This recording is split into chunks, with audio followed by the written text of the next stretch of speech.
Welcome back to another episode of Automotive Insight. Today's repair is a 2013 Hyundai Elantra. Customer states that the tire pressure light is on and flashing. We're not going to go through the process of diagnosing this. We have found out it has one bad sensor.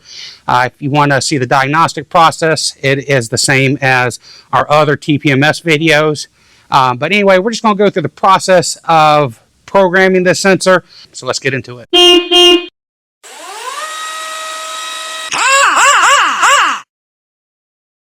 As the customer states, the tire light is flashing.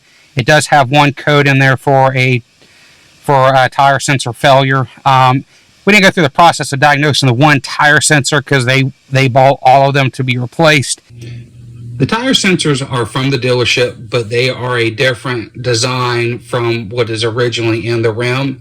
These seem like more of a universal, even though they're an OE sensor, because they're an adjustable design. They come in different pieces, and this design is, once it's partially pre-assembled, it is loose because you can have a different angle for different rims. This is a two-step nut, or the stem has a two-step system. For once it's installed in the rim, it allows you to tighten the stem to the sensor itself, and then after the first step, you can tighten the O-ring to seal the valve to the rim itself. Install your tire sensors. Go ahead and grab your IDs, your tire sensor IDs. My twin took a picture of all of them. That way, because sometimes there's some similar looking numbers, and on the back of the sensor can be a little bit confusing. That way you have all the information in case you grab the wrong number. All right, so bear with me. I'm having to do a voice reenactment. Lost the audio through a couple of the scenes here. We got the wheel off the car. We're just using our bead breaker from Harbor Freight. It works well. It is a little clunky, but it does work for sort of simple issues like this. So we'll go into the TPMS module with our scan tool. Go under special functions, and this will allow us to write our new tire sensor IDs. They give you 4 channels. You can select each individual channel to write one ID, which I think this is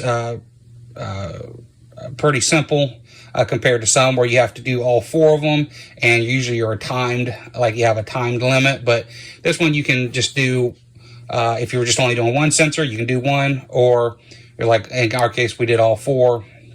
But we got all our sensors programmed and saved, went and cleared the codes, and we did have to go for a test drive to get the sensors updated, and then went into live data just to get the information in the live data to update.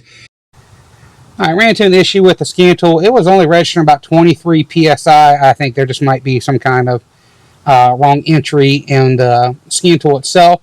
So I double checked my tire pressures with a different gauge. That was all right.